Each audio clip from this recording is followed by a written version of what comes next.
Janata Dal United से इस बार election खड़ा हो रहा हूँ।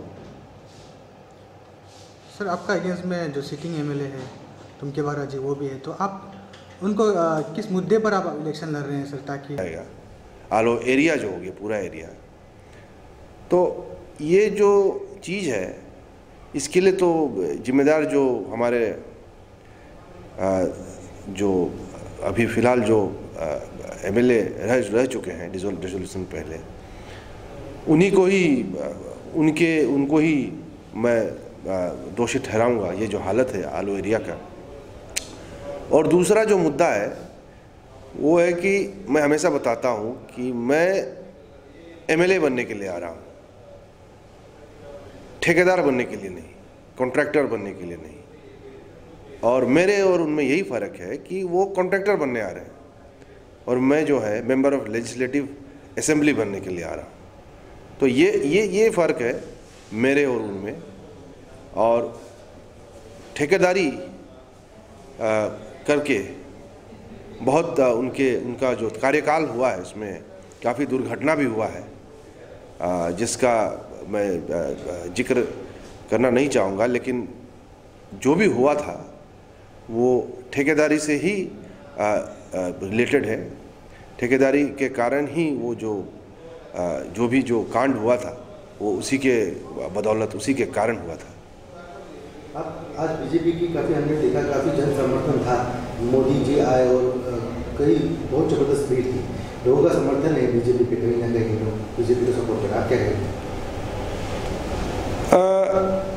देखिए, भीड़ मोदी जी का तो एक अपना अट्रैक्शन है, तो भीड़ जो आ रहा है वो मोदी जी तो एक पैन इंडिया, एक इतना पॉपुलर मतलब शख्स है कि भीड़ तो आ ही जाता है, लेकिन वो भीड़ जो है क्या वो बैलेट बॉक्स में वोट में कन्वर्ट होगा, बात ये है।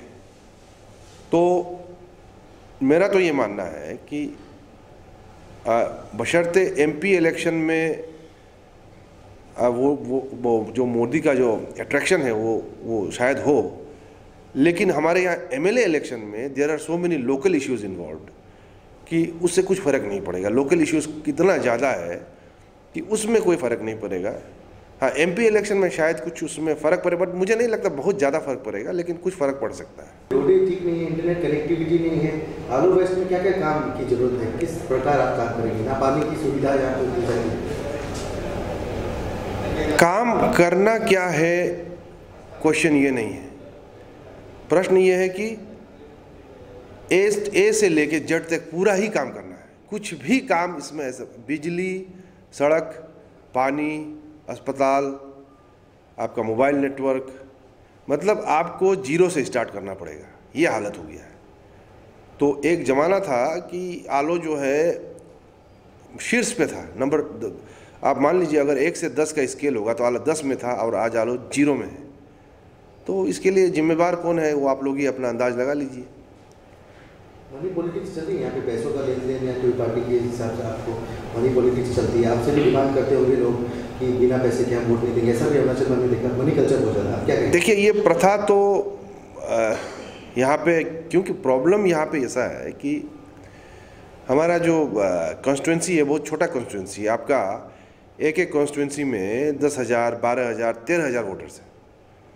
तो इतना कम वोटर्स में इट इज़ ऑलमोस्ट लाइक, आप समझिए दिल्ली यूनिवर्सिटी का इलेक्शन में से ज़्यादा वोटर है। तो इस टाइप का जब अगर संख्या कम होगा तो थोड़ा चांसेस हमेशा रहता है, खरीद फरोख्त का चांसेस रहता है। एग्जैक्टली ऐसा है नहीं है, मैं इस पर नहीं जाऊंगा, लेकिन चूंकि ये नंबर्स इतना कम है कि चांसेस बहुत ज़्यादा होता है इसमें, क्योंकि वोटर्स का वैल्यू बढ़ता है। क्योंकि आप मान लीजिए अगर 10,000 वोटर्स है पूरा होल कॉन्स्टिट्यूंसी में, तो अगर दो तीन आदमी लड़ रहा है तो आप 4,000 मिल गया तो आप जीत गया। तो 4,000 वोटर्स जो है उनका वैल्यू बहुत बढ़ जाता है। तो उसमें मैं इसमें चांसेस बहुत बढ़ता है। अब है ना नहीं, ये तो मैं तो अपने तरफ से करता नहीं हूँ, लेकिन मेरे ओपोनेंट अगर इस चीज़ का प्रयोग करते हैं तो ये मैं नहीं बता पाऊँगा, लेकिन चांसेस बहुत ज़्यादा है। मैसेज देना चाहिए आप आलो वेस्ट की जनता को इलेक्शन में किस तरीके से और कैसा तरीके से आपको चुना जाए, कि आप क्या मैसेज करेंगे, अपील क्या करेंगे? देखिए, मेरा तो यही मानना है कि अरुणाचल एज ए होल और आलो ये बहुत पिछड़ा हुआ है। हम बहुत लेट से आपका मेन लैंड से जुड़े हैं। हमारा स्टेट हमारा 1986 को हम राज्य का दर्जा हमें मिला था। उससे पहले यूनियन टेरिटरी था, यूनियन टेरिटरी, फिर उससे पहले नेफा था। तो हमारा 1986 से अब आप ले लें तो हमारा राज्य आप पकड़ लीजिए 96 आपका 33-34 ईयर्स ही हुआ है। तो हम एक युवा राज्य है, तो इसमें करने के लिए बहुत है। और पर्टिकुलरली मेरे आलो में मैंने जैसे बताया, हर तरह का डेवलपमेंट ज़रूरी है। लेकिन मुद्दा सबसे बड़ा है ये है कि डेवलपमेंट तभी पॉसिबल है जब भ्रष्टाचार कम होगा। तो अगर आप निर्वाचित होके आप कॉन्ट्रैक्टर बनेंगे, आप ठेकेदार बनेंगे, तब तो ऑटोमेटिकली आप कैसे उसमें आप डेवलपमेंट का सोच सकते हैं? आप तो इलेक्शन को एक कमाई का जरिया मान के आ रहे हैं। जैसे आप वकील जो है वकालती करके पैसा कमाता है, आपका डॉक्टर पैसा अपना पेशे से पैसा कमाता है। अब आप पॉलिटिक्स को मतलब आपका आमदनी, आपका सैलरी, महीना का सैलरी समझ के आप आएंगे, तब तो देयर इज़ नो पॉसिबिलिटी ही नहीं है आपका डेवलपमेंट का, बिल्कुल चांसेस नहीं है।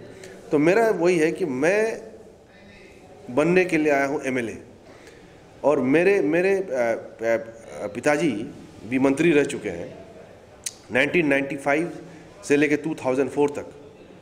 तब मैं भी कोई दूध पीता बच्चा नहीं था। मैं 1998 को एलएलबी करके 1995 को आपका ग्रेजुएशन किया हिंदू कॉलेज दिल्ली यूनिवर्सिटी से। 1998 को आपका एलएलबी किया। लेकिन मेरे पिताजी पावर मिनिस्टर रहे अरुणाचल के गवर्नमेंट सरकार में, आरडी मिनिस्टर रहे, पर्सनल मिनिस्टर रहे। लेकिन मेरा एक रिकॉर्ड है कि उस दौरान मैं एक नया का मैंने कॉन्ट्रैक्टरी काम नहीं किया, सरकारी काम। तो यही मेरा रिकॉर्ड है। और मैं अभी भी वही बोलता हूँ कि उस समय में मैं जब बहुत जवान था, युवा था, तब मैंने ये चीज़ नहीं किया। तो अभी तो मेरा करने का कोई सवाल ही नहीं है। मैं तो सिर्फ इस एरिया का बढ़ोतरी के लिए, डेवलपमेंट के लिए ही आया हूँ। हमने सुना कि यहाँ पे किसी होटल में पैसा पकड़ा गया बीजेपी के लिए, कुछ आप उसके बारे में बता पाएंगे? आप तो एक के आलोक के हैं और एक संसद में ये विधायक बनने जा रहे हैं, तो यहाँ पे कुछ पैसा पकड़ा गया था 60-70 लाख किसी होटल में टेको, उसके बारे में थोड़ा सा भी बताएंगे अगर आप कुछ चाहें। ये मैंने भी सुना है, लेकिन एग्जैक्टली कहाँ तक सच है तो उस पर तो मैं कुछ बोल नहीं सकता हूँ, क्योंकि अब इसके लिए तो आपका पुलिस में केस दर्ज होगा, तो क्या है क्या नहीं है, क्योंकि इलेक्शन में तो तरह तरह के अफवाह फैलते हैं। तो एग्जैक्टली जब तक मैं डिटेल पता ना कर लूँ इस पर मैं कमेंट नहीं कर पाऊँगा। लेकिन मैंने सुना है कि इस प्रकार का कुछ घटना तो हुआ है शायद, लेकिन ये मेरा सुना हुआ है। तो एग्जैक्टली मैं इस पे ऊपर ज़्यादा कुछ नहीं बोल पाऊँगा।